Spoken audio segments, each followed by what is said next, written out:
دل کی بات ایپیسوڈ نمبر 3۔ اتنا کہہ کر وہ خاموش ہوئی تو بے اختیاری طور پر میں نے اس سے کچھ پوچھنے کی کوشش کی، مگر جلد ہی مجھے شبوں سے کیا گیا وعدہ یاد آ گیا اور میں اپنے لبوں کو سی لیا۔ ماحول میں اچانک پھر سے دودھیا رنگ کی سفیدی چادر سی تنی اور پریاں غیر محسوس انداز میں غائب ہوتی چلی گئیں۔ ابھی یہ منظر میری نگاہوں کے سامنے تھا کہ پیچھے سے میرے کندھے پر کسی نے ہاتھ رکھا۔ میں نے انتہائی خوف کے عالم میں پیچھے مڑ کر دیکھا تو وہاں خوبصورت جوانوں کی ایک ٹولی کھڑی ہوئی تھی۔ انہوں نے تھوڑی ہی دیر میں میرے ارد گرد جمع ہونے والے تحائف اکٹھے کیے اور تھوڑی دور زمین پر پڑی ایک خوبصورت سی ڈولی میں رکھ دیے۔ اس کے بعد مجھے بھی ان لوگوں نے اسی ڈولی میں سوار کروا دیا۔ میں نے دیکھا ڈولی میں ایک نرم و مخمل بیڈ پر پڑا تھا جس پر مجھے لٹا دیا گیا۔ ان خوبصورت لوگوں نے مجھے لٹانے سے پہلے ایک انتہائی مزیدار اور خوشگوار شربت بھی پلایا۔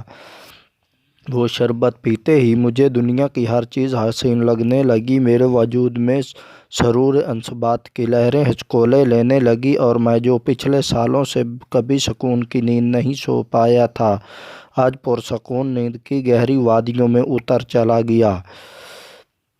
شبو میری کزن تھی۔ ہمارا بچپن اکٹھے گزرا۔ اسکول سے لے کر کالج تک ہم کلاس فیلو تھے۔ شبو کے ابو ہمارے گاؤں کے نمبردار تھے۔ میرے والد ان کے چھوٹے بھائی تھے۔ دونوں بھائیوں میں انتہا درجے کا پیار تھا۔ شبو اپنے والد کی اکلوتی اولاد تھی۔ ہم دونوں ایک دوسرے سے منسوب تو نہ تھے، مگر گھر میں کئی دفعہ اس بارے میں ذکر ہو چکا تھا کہ BA کرتے ہی ہم دونوں کی شادی ہو جائے گی۔ میٹرک تک تو وقت خوش اسلوبی سے گزر گیا کیونکہ اس کے لیے ہمیں گاؤں کے اسکول تک ہی جانا ہوتا تھا۔ کالج ہمارے گاؤں سے کچھ کلومیٹر کی دوری پر تھا۔ تایا ابو یعنی شبو کے والد علیم الدین شبو کو کالج بھیجنا نہیں چاہتے تھے، مگر شبو کی ضد تھی کہ وہ آگے تعلیم حاصل کرنا چاہتی ہے۔ دونوں بھائیوں میں صلاح مشورہ ہوا، اسے آخر کار اجازت مل گئی۔ اس سلسلے میں ہمیں ایک جیپ لے کر دی گئی۔ جلد ہی میں نے جیپ چلانے کی ٹریننگ حاصل کر لی اور لائسنس بھی بنوا لیا۔ اب شبو میرے ساتھ ہی کالج آنے جانے لگی۔ میں اسے گرلز کالج تک چھوڑ کر اپنے کالج چلا جایا کرتا تھا اور پھر یہیں سے ہماری بربادی کا آغاز ہوا۔ شبو کے حسن کے چرچے ابھی تک گاؤں کی تنگ و تاریک گلیوں تک ہی محدود تھے۔ اب جو وہ شہر کے کالج آنے جانے پر تو ہر سو اس کے حسن کا چرچا ہونے لگا۔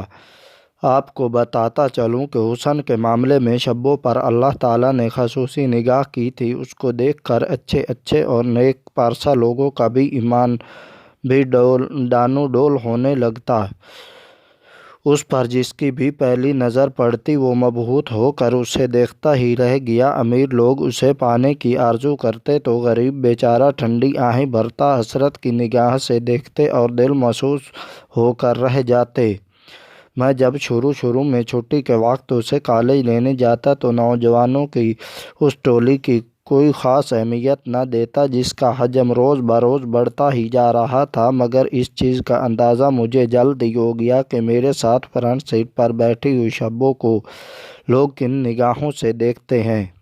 جلد ہی یہ نظارہ میرے لیے انتہائی ناخوشگوار ہوتا چلا گیا۔ شبو نے نقاب کرنا شروع کر دیا، مگر اس کا بھی لوگوں پر کوئی اثر نہ ہوا۔ من چلے نقاب میں ہی اس کا دیدار زیارت اور مقدس فریضہ سمجھ کے کرتے اور ٹھنڈی آہیں بھرتے ہوئے گھروں کو روانہ ہو جاتے۔ وہ تو خدا کا شکر ہے کہ ابھی تک کسی نے کوئی بےہودگی نہیں کی تھی، ورنہ ہمارے لیے بہت زیادہ مسائل بن سکتے تھے۔ سب سے بڑا مسئلہ تو شبو کی تعلیم کا ہی تھا۔ اگر ان باتوں کی بھنک ہمارے والدین کے کانوں میں پڑ جاتی تو وہ فوراً ہی شبو کو کالج جانے سے منع کر دیتے۔ شبو کی وجہ سے کافی لڑکوں نے مجھ سے دوستی کرنا چاہی، مگر وہ اس میں کامیاب نہ ہو سکے۔ کالج میں شبو اور میرا یہ آخری سال تھا۔ ہم دونوں ایک دوسرے سے اظہار محبت کی منزلیں طے کر چکے تھے۔ مستقبل کے کئی سنہری خواب آنکھوں میں سجائے ہم ایک دوسرے میں گم تعلیم کے مراحل طے کرتے رہے۔ سالانہ تقسیم انعامات کے موقع پر وزیر تعلیم وڈیرا شاہ میر کو شبو کے کالج میں مدعو کیا گیا۔ یہ وڈیرا ایک دل پھینک عاشق کے نام سے مشہور تھا۔ اس کے بارے میں کچھ اور خطرناک قسم کی باتیں بھی سننے میں آتی رہتی تھیں، مگر ارباب اختیار اس لیے خاموش تھے کہ وہ انہی کی پارٹی کا عہدیدار تھا، اور ایسا کہاں نہیں سبھی پارٹیوں میں یہ چلتا رہتا ہے اور جانے کب تک چلتا رہے گا۔ وہ اپنی پارٹی کے لوگوں کا ساتھ دیتے وقت یہ کبھی نہیں سوچتے کہ ان کا اپنا بندہ اس قابل ہے یا نہیں۔ بہرحال شاہ میر شبو کے کالج پہنچا اور تقسیم انعامات کے دوران اس کی نظر شبو پر پڑی اور پھر وہ اسے دیکھتا ہی رہ گیا۔ تقسیم انعامات کے بعد پرنسپل کے کمرے میں شبو کو بلا کر اس خبیث نے پرنسپل کے سامنے ہی شبو سے دل لگی کی باتیں شروع کر دیں۔ شبو پرنسپل کی طرف دیکھ رہی تھی، مگر وہ بھی جانے کیوں خاموش تھی۔ شبو نے کچھ کہنا چاہا، مگر اس سے پہلے کہ وہ کچھ کہتی وزیر تعلیم نے اسے پرپوز کر دیا۔ اس نے یہ بات کرتے وقت یہ بھی نہیں سوچا کہ شبو کی عمر اس کی بیٹیوں جیسی ہے۔ شبو جو کہ جانے کتنی دیر سے صبر اور اس کی لاف گزاف سن رہی تھی، اس کی یہ بات برداشت نہ کر پائی اور اس نے آؤ دیکھا نہ تاؤ اپنی جوتی اتاری اور وزیر صاحب کے سر پر دے ماری اور پھر اسی غصے کے عالم میں اس کے چہرے پہ تھوکا اور کمرے سے باہر نکلنے لگی۔ مگر وزیر صاحب بھی شاید کوئی انتہائی ڈھیٹ قسم کی طبیعت کے تھے۔ انہوں نے جلدی سے شبو کی کلائی سے پکڑ لیا اور انتہائی رومانچک لہجے میں کہا، میری جان، یہ گستاخی بھی تو میں معاف کر سکتا ہوں، مگر تمہیں صرف ایک رات میرے ساتھ رہنا پڑے گا اور میں وعدہ کرتا ہوں کہ میں اس کے بعد تمہیں کبھی تنگ نہیں کروں گا۔ کیا کروں، تم پر دل آ گیا ہے، اس لیے جو قیمت تم کہو گی میں دینے کے لیے تیار ہوں۔ تم سمجھتے کیا ہو اپنے آپ کو مسٹر وزیر؟ میں لعنت بھیجتی ہوں تم پر اور تمہاری آفر پر۔ شبو نے انتہائی نفرت اور حقارت سے کہا، بہت پچھتاؤ گی میری جان، تمہیں پتہ ہی نہیں کہ تم نے کسے جواب دیا ہے۔ میں تمہیں کیا تمہارا پورا خاندان تباہ کر دوں گا۔ اب بھی موقع ہے، مان جاؤ، ورنہ تمہیں پچھتانے کا موقع بھی نہیں ملے گا۔ شاہ میر نے ایک دفعہ پھر سے دھیمے لیکن شفاف لہجے میں دھمکی دینے کی کوشش کی، مگر شبو بھی کم نہیں تھی۔ اس نے کہا، مسٹر وزیر، تم جیسے کتوں کے لیے میرے پاس اس سے بہتر کوئی جواب نہیں، جو میں تھوڑی دیر پہلے تمہیں دے چکی ہوں۔ اب میری کلائی چھوڑ دو۔ شبو نے انتہائی غصے کے عالم میں کہا، میں تمہیں اب پچھتانے کا موقع بھی نہیں دوں گا۔ یہ میرا تجھ سے وعدہ ہے اور میں اپنے وعدے پورے کرنے کا عادی ہوں۔ اگر میری نہ ہو سکی تو کسی اور کی بھی نہ ہو سکے گی۔ اور پھر ایک دن وہ ہوا جس کا مجھے کافی عرصے سے دڑکا لگا رہتا تھا۔ اس دن ہم کالج سے لوٹے تو دیکھا کہ گیراج میں ایک نئی نویلی مرسڈیز کھڑی تھی۔ گھر میں داخل ہوئے تو کچھ اجنبی مہمانوں سے واسطہ پڑا۔ تھل تھل کرتا وجود، میک اپ، زرد چہرے پر مصنوعی مسکراہٹ سجائے ایک عورت شبو کی طرف بڑھی اور اس کے سر پر پیار سے ہاتھ پھیرا۔ میں سمجھا دال میں کچھ کالا ہے، پوری دال ہی کالی تھی۔ شام سے کچھ دیر پہلے وہ لوگ ہمارے گھر سے روانہ ہوئے تو میں نے تائی اماں سے ان کے بارے میں پوچھا۔ شہری لوگ ہیں، کسی کام سے آئے تھے اور چلے گئے، تائی اماں نے مسکراتے ہوئے کہا۔ مگر تائی ماں، یہ لوگ پہلے تو کبھی ہمارے ہاں نہیں آئے، آج کیوں؟ اور پھر جہاں تک مجھے یاد پڑتا ہے شہر میں آج تک تو ہمارا کوئی رشتہ دار نہ تھا، تو پھر یہ کون لوگ ہیں؟ مجھے بتائیں، میں نے ضد کرتے ہوئے کہا۔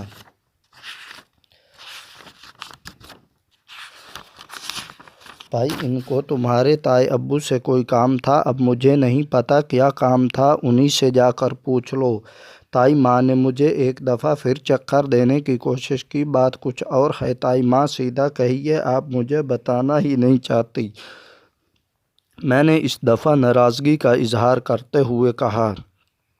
تم بھی نا بہت ضدی ہو، جس بات کی ایک مرتبہ ضد کر لو وہ پوری کر کے ہی چھوڑتے ہو۔ اگر تمہیں سننے کا اتنا شوق ہے تو سنو۔ اور اب ناراض مت ہونا، وہ لوگ شبو کا رشتہ مانگنے آئے تھے اور ہم نے ہاں کر دی۔ اچھے کھاتے پیتے لوگ ہیں، کہہ رہے تھے کہ شہر میں ان کی کئی فیکٹریاں اور امپورٹ ایکسپورٹ کا کاروبار ہے، اور پھر میری بیٹی تو ہے ہی شہزادی، اس کے لیے اس سے اچھا رشتہ ہو ہی نہیں سکتا۔ میری بیٹی وہاں راج کرے گی۔ راج اب تم ہی بتاؤ، ہم نے اچھا کیا کہ نہ۔ یہ سنتے ہی میرے پاؤں تلے سے زمین ہی کھسکی، بلکہ پورا آسمان اپنے اوپر بوجھ کے ساتھ میرے سر پہ آن گرا۔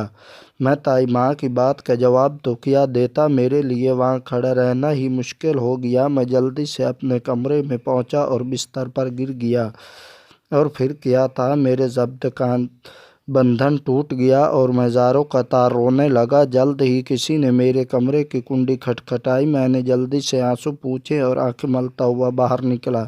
میں نے دیکھا شبو ہاتھ میں جھاڑو لیے وہاں موجود تھے۔ اس نے میری حالت دیکھی تو پریشان ہو گئی۔ زلفی، کیا بات ہے، تم اتنے پریشان کیوں ہو، اور یہ تمہاری آنکھیں کیوں لال ہو رہی ہیں؟ مجھے تو لگتا ہے کہ جیسے تم روتے رہے ہو۔ اس نے مجھے انتہائی پریشانی کے عالم میں پوچھا۔ نہیں، ایسی تو کوئی بات نہیں، میں نے کہنا چاہا، مگر اس نے میری بات مکمل نہ ہونے دی۔ زلفی، تم کیا سمجھتے ہو کہ میں تمہیں جانتی نہیں؟ سرتاپا جانتی ہوں، میں تمہیں ایک ایک رگ سے واقف ہوں۔ تمہاری شاباش، جلدی سے بتاؤ، ہاں سچ سچ بتانا، ورنہ تمہیں میرا پتہ ہے نا۔ شبو نے خفگی بھری ناراضگی دکھاتے ہوئے کہا۔ اس کا مطلب ہے شبو کو ابھی کچھ معلوم نہیں؟ میں نے سوچا، مگر سچ تو یہ ہے کہ اس کے سامنے دل کی بات کہاں چھپا سکتا تھا، سو میں نے اسے سب کچھ بتا دیا۔ میری بات سنتے ہی وہ جھاڑو سنبھالے تائی ماں کے کمرے کی طرف بڑھی۔ میں جانتا تھا کہ وہ غصے کی بڑی تیز ہے۔ میں نے اسے پیچھے سے بہت آوازیں دیں، مگر اب وہ سننے والی کہاں تھی۔ تائی ماں کچھ دیر بعد ہی میرے کمرے میں مجھے منانے چلی آئی اور کہا کہ انہوں نے تو مذاق کیا تھا، یہ سب کہا تھا تو تم تو سنجیدہ ہی ہو گئے۔ اس کی یہ بات سن کر میرے چہرے پر رونق آئی اور میں نے ان سے صلح کر لی۔ ویسے تائی دل کی تھی، بہت اچھی، مگر اس کا نتیجہ یہ نکلا کہ شام کو بڑوں کے درمیان فیصلہ ہوا کہ جلد ہی ہم دونوں کا نکاح کر دیا جائے اور انتہائی سادگی سے رخصتی بھی کر دی جائے۔ اس میں بس اپنے چند خاص لوگوں کو ہی مدعو کیا جائے، زیادہ شور شرا مچانے کی ضرورت نہیں، اور دلہن کو کون سا کہیں دور جانا ہے، ایک ہی گھر تھا، بس کمرہ ہی تو تبدیل کرنا تھا۔ اس سلسلے میں شادی کی تیاریاں شروع ہونے لگی۔ اس روز شاہ میر نے اپنی بہن کو شبو کے رشتے کے لیے بھیجا تھا، مگر تائی ماں اور دوسرے گھر والوں نے انتہائی فہم و فراست سے انہیں جواب دے دیا، اور اس جواب نے شاہ میر کی انا پر کاری ضرب لگائی۔ شاہ میر کے بارے میں شبو پہلے ہی کالج میں ہونے والی تمام باتیں گھر والوں کو بتا چکی تھی، مگر جانے کیوں مجھے ان سب باتوں سے لا علم رکھا گیا۔ شہر سے کچھ سامان لانے کے لیے میں ابو کے ساتھ صبح ہی گھر سے نکلا۔ شام سے کچھ پہلے ہی سامان مکمل ہو چکا تھا۔ ہم نے سارا سامان ٹرالی میں رکھوایا۔ ٹرالی ابھی کھڑی ہی تھی کہ میں جیپ کی طرف بڑھا، مگر جانے جیپ کو کیا ہو گیا تھا کہ وہ سٹارٹ ہی نہیں ہو رہی تھی۔ میں نے ابو سے کہا کہ وہ ٹرالی میں سامان لے کر گھر چلے جائیں، میں اپنے دوست آفتاب سے جیپ ٹھیک کروا کے لے آؤں گا۔ آفتاب ہمارے ہی گاؤں کا تھا، مگر اس نے شہر میں آٹو ورکشاپ کھول رکھی تھی۔ جیپ اور ٹریکٹر ٹرالی وغیرہ کا کام ہم اسی سے کرواتے تھے۔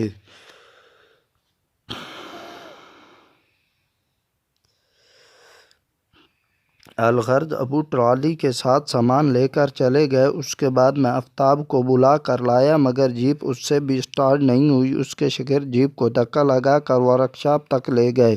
جیپ کی خرابی کی وجہ سے وہ رات مجھے آفتاب کے پاس ہی گزارنا پڑی۔ صبح میں اٹھا تو میں نے دیکھا جیپ ٹھیک ہو چکی تھی۔ جیپ سٹارٹ چھوڑ کر ہی میں نے آفتاب کو بتایا کہ میں گھر جا رہا ہوں۔ اس نے کہا، بھلے آدمی ناشتہ تو کرتے جاؤ، مگر میں نے اس سے کہا ناشتہ اب میں گھر جا کر ہی کروں گا۔ وہ بھی بیچارہ تھکا ہوا تھا، جانے رات کب سویا تھا۔ اس نے یہ بات سنی اور کروٹ بدل کر پھر سے سو گیا۔ صبح گاؤں کے راستے والی سڑک بالکل سنسان تھی۔ میں انتہائی تیز رفتاری سے گاڑی چلاتے ہوئے گھر پہنچا۔ ابھی میں گھر کی گلی والی نکڑ پہ ہی تھا کہ میں نے اپنے گھر کے نزدیک لوگوں کا ہجوم غفیر دیکھا۔ میں نے جلدی سے جیپ روکی اور چھلانگ لگا کر جیپ سے باہر نکلا اور گھر کی طرف بڑھا، مگر یہ کیا میرا گھر تو نہیں، میں کہاں آ گیا ہوں؟ یہ تو ملبے کا ڈھیر تھا جہاں بہت سے لوگ جمع تھے، افسردہ اور غمگین سی نظروں سے مجھے دیکھ رہے تھے۔ اچانک گھر سے عورتوں کے بین کرنے کی آوازیں سنائی دی اور اس کے ساتھ ہی کچھ لوگ روتے ہوئے میری طرف بڑھے۔ اس ایک قاتل رات نے مجھ سے سب کچھ چھین لیا، میرے والدین، تایا، ابو، تائی، ماں اور میری زندگی، میری روح، میری شبو۔ کچھ بھی تو نہیں رہا تھا میرے پاس۔ میں تیورا کر زمین پر گرا اور مجھے غشی کے دورے پڑنے لگے۔ جانے کب جنازے اٹھائے گئے، کب انہیں دفنایا گیا۔ لوگ کہتے ہیں کہ میں نے اپنے ہاتھوں سے پیاروں کو لحد میں اتارا تھا، مگر سچ تو یہ ہے کہ مجھے کچھ بھی یاد نہیں تھا۔ راکھ کے ڈھیر پر بیٹھا جانے کن خیالوں میں گم میں شاید اپنی ہی لاش پہ ماتم کونا کر رہا تھا۔ لوگ مجھے دیکھتے تو ترس کھا کر کچھ نہ کچھ کھانے پینے کو دے دیتے۔ میرے کئی دوستوں نے مجھے ہسپتال لے جا کر دوا دارو کروانا چاہا، مگر سب بے سود۔ ہسپتال کے کمرے میں سے خاموشی سے نکلتا اور پھر سے اس راکھ کے ڈھیر پر بیٹھا ہوتا جہاں سے وہ مجھے ہزار جتن کر کے لے جایا کرتے تھے۔ آہستہ آہستہ لوگ مجھے بھولنے لگے۔